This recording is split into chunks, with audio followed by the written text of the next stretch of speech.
Welcome to Mr. Hutchings History, where the past comes alive. Let's dive into today's story. Hey there, everyone, and welcome back. We're jumping right into another deep dive, this time into the fascinating and complex world of détente. Détente. Now, I know a lot of you out there listening are probably already familiar with this period, at least in broad strokes, that whole Cold War, but chiller kind of vibe. Yeah. But was it really the success story for peace that some people make it out to be? Or did it actually end up emboldening the Soviet Union in the long run by giving them too much, too soon? You've hit the nail on the head, really. Let's dive into the sources and see what we can uncover. You're going to find that this is a debate with no easy answers. Hmm. At the most basic level, détente was about the US and the Soviet Union trying to take a little bit of the edge off those Cold War tensions. Right. And let's be real, living under the constant threat of nuclear annihilation, Oh, yeah. I mean, that's got to weigh on you. For sure. That's what they were trying to step back from a little bit. It's like, just imagine for a second living in that time. Exactly. Where it's like, this could be it, you know? Absolutely. So it makes sense that they would at least try to find some common ground. And it's no coincidence that our sources point to the Cuban Missile Crisis as a major turning point. Yeah. That was 1962, right? Right. The world basically stared into the abyss of nuclear war, Yeah, it doesn't get much closer than that. and I think it shook both superpowers to their core. Oh, I bet. Suddenly, finding a way to coexist without blowing up the planet didn't seem like such a bad idea. Right. Like, maybe we should try talking to each other instead of just pointing missiles at each other. Right. Exactly. And that's the backdrop against which détente starts to emerge. So less about brinkmanship, more about, like, controlled rivalry. Right. You got it. It was a different kind of approach, for sure. Okay, so how does this new approach actually play out in the real world? Well, our sources point to a series of key events, Okay. like signposts along this road of détente. So what are we talking about here? One of the big ones, right off the bat, the Salt-I Agreement. Salt one. Yep, 1972. It's basically an attempt to limit the nuclear arms race. So did it work? We'll hold that thought, because SALT is a whole other can of worms that we're definitely going to crack open. Okay, we got to save something for later, I guess. But while all of this was going on with SALT, there was another fascinating development unfolding over in Europe, the Helsinki Agreement, signed in 1975. Helsinki. Now, this one might sound a bit boring at first glance. Okay. It was all about recognizing existing borders in Europe. Borders. Sounds like a thriller. Right. But here's the thing. This seemingly dry agreement was actually huge for preventing potential conflicts in a region that was already a tinderbox of Cold War tensions. I guess sometimes those less exciting things are actually the most important. You got it. So we've got nukes and borders. What else? Our sources also highlight this thing called the Basic Treaty from, 1972 as well.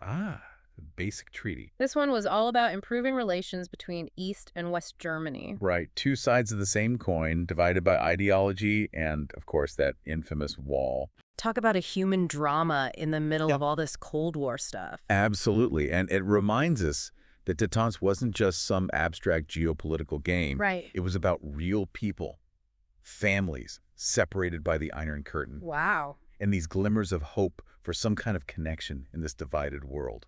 That's a powerful image. For sure. Okay, so we've got these big players making agreements, trying to find some common ground. Right. But here's where it gets really interesting. Okay, I'm intrigued. Because our sources, they don't just give us a timeline of events. Right. They offer us all of these different interpretations of what détente actually achieved. Okay. It's like looking at the same historical event through a kaleidoscope, each twist giving you a totally different perspective. I like that analogy. So some historians are like, détente, best thing since sliced bread, peace is here to stay. And others are like, hold on a minute, this whole thing is just going to blow up in our faces. And honestly, you can find compelling arguments on both sides, which is what makes studying this era so fascinating. Totally. Because it's that age-old question, right? Like, can you ever really trust your rivals, especially in the middle of a Cold War? This is the million-dollar question. So let's start with the folks who were feeling pretty good about détente, the optimists, you might say. All right, let's hear it. Our sources point to a group of historians writing, mostly in the 70s, many of whom were pretty closely connected to key players like Nixon and Kissinger. Okay, so they had some skin in the game. Right, and this Orthodox view, as it's often called, basically said, look, tensions are easing, agreements are being signed. This détente thing is working. Makes sense, right, if you're close to the action and you're seeing some positive developments. Right. It feels like maybe, just maybe, they're turning a corner. A glimmer of hope. Exactly. But as we know, history is rarely that simple, is it? Never. And that's where things get even more interesting. Enter the post-revisionists, right? This new wave of historians comes along, and they're like, hold on, not so fast. Exactly. And one of the leading voices in this group was John Lewis Gaddis. Oh, yeah, Gaddis. Big name in Cold War history. Absolutely. And Gaddis argued that we're focusing on the wrong thing if we're looking at whether détente actually ended the arms race. Okay, so what were we supposed to be looking at then? Well, for him, the real measure of détente's success was whether it made the arms race more, predictable. It's predictable. Right. And he has this great quote. He said, "Détente did not stop competition, but it prevented competition from spiraling out of control." Ooh, I like that. Like, yeah, they're still rivals, Oh, absolutely. but at least they're not gonna, like, accidentally blow each other up because someone sneezed wrong. Exactly. Think about it, like, even in your own life. Okay. Wouldn't you rather have some kind of, like, agreed upon boundaries with your rivals rather than just constant chaos and uncertainty? Oh, 100%. Like, I'll take predictable rivalry over that any day. Right. So in a way, that predictability, that was a form of success. Okay, so we've got predictable rivalry, which, not necessarily a bad thing. Not the worst thing in the world. So wait, there's more. There's always more. Our sources, they throw another perspective into the mix. Hit me with it. What some historians call the superpower management view. Okay, superpower management. I like the sound of that. And this is where scholars like Boker and Williams come in. Okay. And they were a bit more optimistic, I'd say, about what détente could achieve. Oh, yeah. They argued that it provided this crucial framework for the US and the Soviet Union to, manage their differences. Okay. Without resorting to, Full-blown nuclear war. yeah, that's a fuss. Right.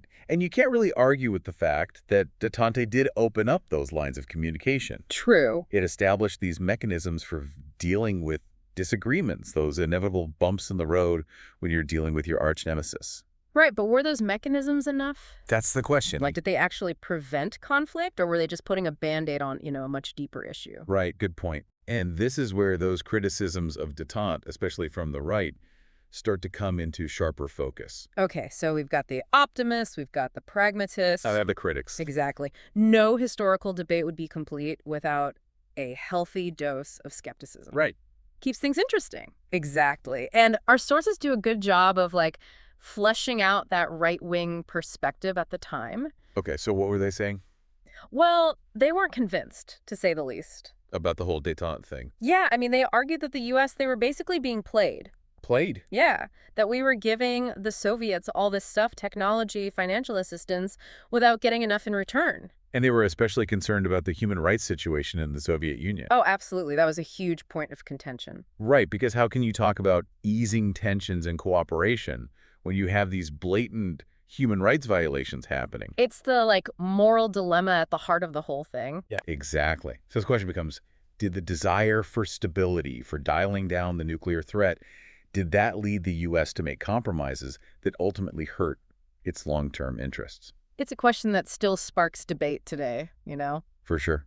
And to really grapple with it, I think we need to look at what détente actually achieved on the ground. Right, what was the tangible impact? Exactly. Did it actually move the needle on any of these big issues? It's like we've been piecing together this massive puzzle, Right. but we're still missing a few key pieces. And maybe we always will. That's true. Yeah. So was détente ultimately a success or, kind of a stumble on the road to the end of the Cold War? It's funny because in a way, it was both, wasn't it? Yeah. I mean, it definitely left its mark on the world. It changed the game, at least for a little while. Did it make things safer in the short term? It's possible. It's possible. I mean, you had those lines of communication opening up, the superpowers, at least trying to put some limits on the nuclear arms race. Those were good things, right? Right. But then there's that other side of the coin. Right.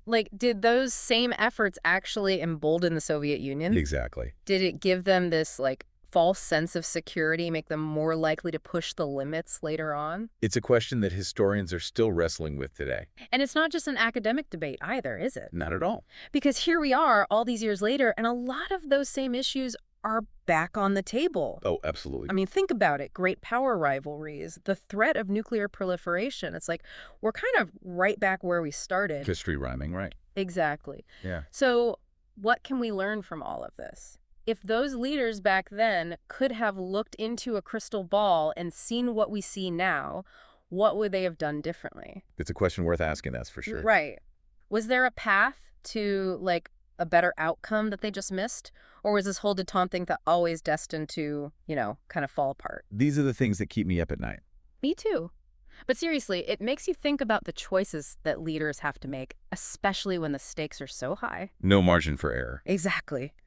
Trying to work with your rivals while also protecting your own interests, trying to find common ground when you're not even sure if you can trust the other guy as far as you can throw him. The push and pull of global politics. Right. And I think what détente really highlights for me is that even in the middle of a Cold War, that desire for peace, that hope that maybe, just maybe, we can find a way to coexist on this planet without destroying ourselves, it never really goes away. That's a powerful thing. It is, but the question is, can we actually make it last? Can we figure out how to build a world where something like détente doesn't just buy us a few years of peace, but actually lays the groundwork for lasting change? That's the challenge in front of us. It is, and as always, we want to hear from you. Yeah? What do you think? Hit us up on social media, send us an email, let us know your thoughts on this whole détente thing. Did it work? Was it doomed from the start? Was there another way? Until next time, keep asking those tough questions, keep exploring history, and keep on diving deep. Thanks for listening to Mr. Hutchings History. Keep exploring, and we'll see you next time.